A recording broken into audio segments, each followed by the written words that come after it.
Hello, my name is Douglas Block. I'm an author, counselor, depression survivor. Welcome to your YouTube Depression Recovery channel, where each week we talk about practical tools and coping strategies for healing from depression and anxiety. Of course, as our ritual, we want to start out with a joke. And I've noticed recently I have a lot of people I know that are millennials, young people, and they don't seem to read as much as I did growing up, probably because of all these videos. But I've been an avid reader. I actually like science fiction a lot. And the other day I was reading a book on anti-gravity. In fact, it was so good I couldn't put it down. All right, moving right along. The title of today's video is, Why Does YouTube Demonetize Life-Saving Videos that I make? And I wanted to start off by thanking YouTube, thanking Google, the people who run YouTube, for giving me a platform where I can take 50 years of study and personal suffering and use it to create useful content that helps to combat mental illness. And I know this is true because of all the comments, all of the letters I get, all the phone calls I get from you viewers around the world telling me that this channel has given them hope, encouragement, and a way out of their suffering. However, along with my gratitude towards YouTube and Google, I do have one small complaint. And that is that every time I make a video on some aspect of suicide prevention, YouTube demonetizes my video, which means they allow only limited ads or no ads because it is deemed advertiser unfriendly. I find this term very odd and a form of discrimination. For example, what if researchers came up with a new way to help people stop smoking and made a video about that? Given the fact that smoking is a major cause of lung cancer and lung cancer causes the death of 400,000 Americans a year, this video would be praised and advertisers would flock to it. In a similar fashion, people make videos on how to prevent and reverse heart disease. These videos save lives. They are life-saving, and again, advertisers are happy to be on those videos.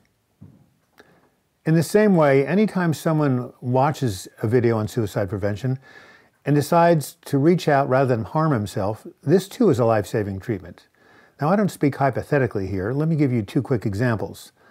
A couple of years ago, I heard from a veteran from Iraq, had PTSD, major PTSD. He was suffering greatly, decided it was not worth living. He was sitting at a computer trying to get enough nerve to swallow a bunch of pills when he saw my video and essentially said, wait a minute, maybe this is not such a good idea. He checked himself into the VA hospital, got help, found his way up to Oregon, where he joined my depression support group. This is about 6 years ago.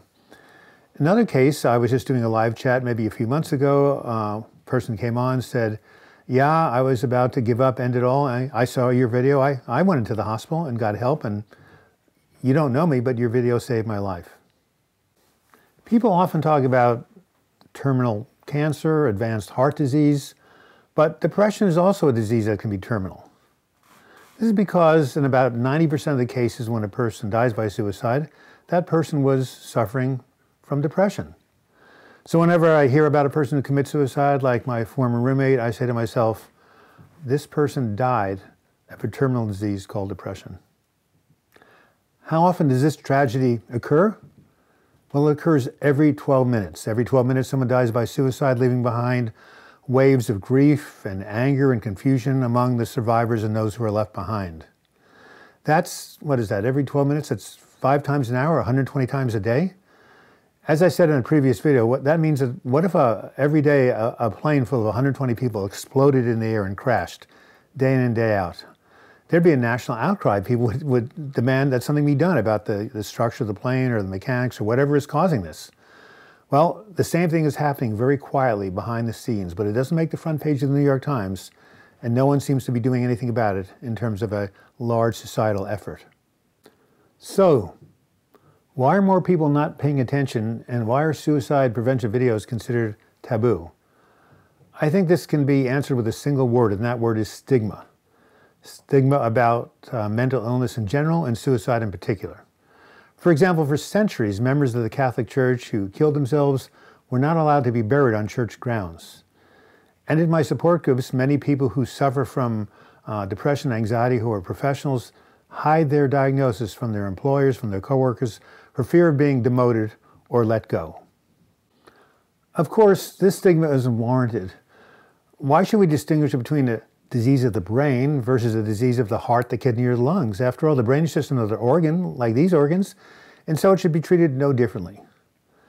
So if anybody watching works for YouTube or Google and knows somebody who is, please have them email me at douglasblock@gmail.com. I'd like to talk about, or start a conversation at least, about why suicide prevention videos are considered advertiser unfriendly, and more importantly, what we can do to maybe change this policy. This has been Douglas Block. Thank you so much for watching this video. I hope you enjoyed it. Hope you liked it. If so, please give it a like. And if you want to leave your comments for me, do so in the comments section or email me, douglasblock@gmail.com.